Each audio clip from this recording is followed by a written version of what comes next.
ආයිබෝවන් Access Agri YouTube channel එකට ඔබව සාදරයෙන් පිළිගන්නවා. අද කතා කරන්න බලාපොරොත්තු වෙන්නේ අවුරුදු 100ක් පමණ ආදායම ගන්න පුළුවන් අපනයන භෝගයක් වෙන කුරුඳු වගාව පිළිබඳව. ඉතින් මේ අපේ Access ආයතනයට අයත් කුරුඳු වගා බිමක ඉඳන් තමයි මේ වීඩියෝ එක කරන්නේ. ඉතින් මේ කුරුඳු පැල හිටවලා දැනට මාස 3ක් පමණ වෙනවා. තාම පෝර යොදලත් නැහැ. දැනට අඩි එකමාරක විතර පමණ උසක් තියෙනවා. ඉතින් අපි බලමු මේ කුරුඳු වගාව පිළිබඳව මේ තොරතුරු ටිකක් බෙදා ගන්න. අපිත් එක්ක රැඳී ඉන්න කියලා ආරාධනා කරනවා. ඉතින් අපි මුලින්ම කුරුඳු වගා කරන්න බලාපොරොත්තු වෙනවා නම් අපි ඒ සඳහා ගැළපෙන භූමියක් තෝරගන්න ඕන මුලින්ම.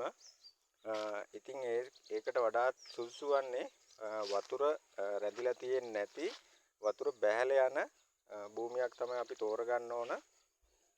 ඊට පස්සේ තියෙන කැලේ සුද්ධ කරලා ඊට පස්සේ ට්‍රැක්ටර් එකක් යොදාගෙන අපි ඒක හොඳට හාන්න ඕන. හාලා රොට්ටි කරගන්න පුළුවන් නම් ඒත් කමන්නේ.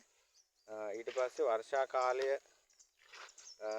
එනකොට ඒ කියන්නේ සාමාන්‍යයෙන් ඒක පැත්ත අනුව වෙනස් වෙනවා.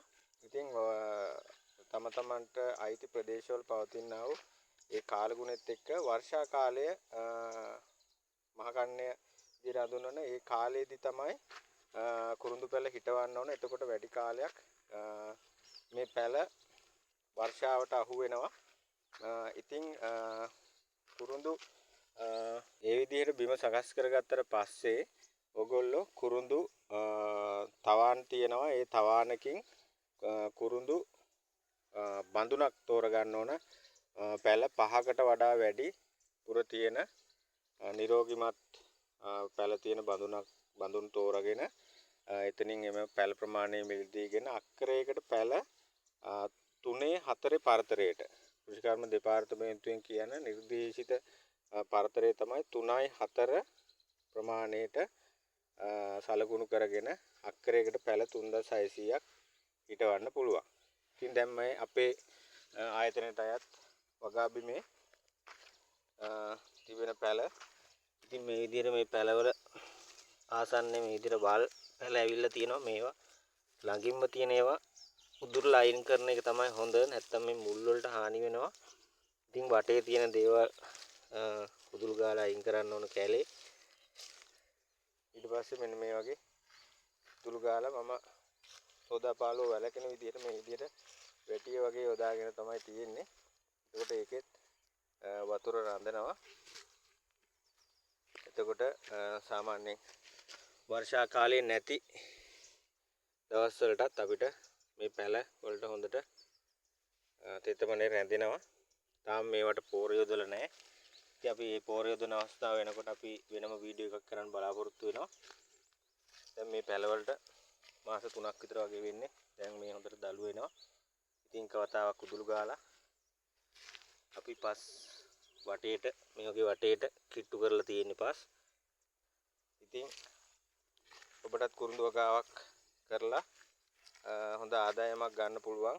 මේක මාස 6කට සැරයක් හොඳින් නඩත්තු කරොත් අපිට සාර්ථක අස්වැන්නක් ගන්න පුළුවන්. දැන් අපේ වගාවේ මේ විදිහට මැරුණ පැලක් දකින්න ලැබෙනවා. ඉතින් අපිට දැන් මේ කරන්න තියෙන්නේ මේ පැල ගලවලා අයින් කරලා මේ බඳුනම මැරිලා තියෙන්නේ ඔක්කොම. ඉතින් මෙතනට ආපහු අලුත් නව බඳුනක් හිටවන්න ඕන.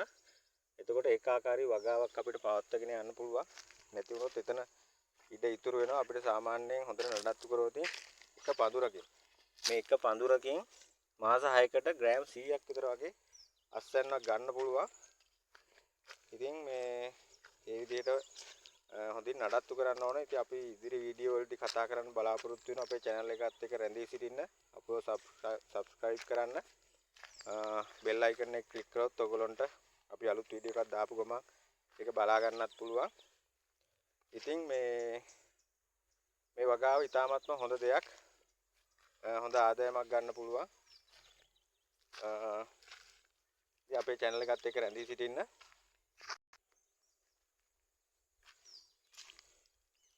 ඉතින් අපි පෝර යොදන අවස්ථාව වෙනකොට අපි මේ වීඩියෝ එක කරන්න බලාපොරොත්තු වෙනවා.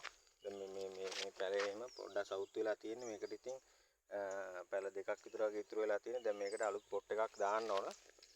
ඉතින් මේ විදිහට පැල ටික ලස්සනට නඩත්තු කරගත්තොත් අපිට හොඳ ආදායමක් ගන්න පුළුවන්. ඉතින් දැන් මේ පැල මේ කැලේ වැවිලා වගේ තියෙන්නේ.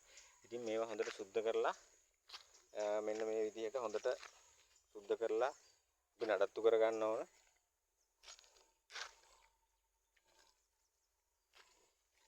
ඉතින් එහෙම වුණාම අපිට හොඳ අස්වැන්නක් ලබා ගන්න පුළුවන්.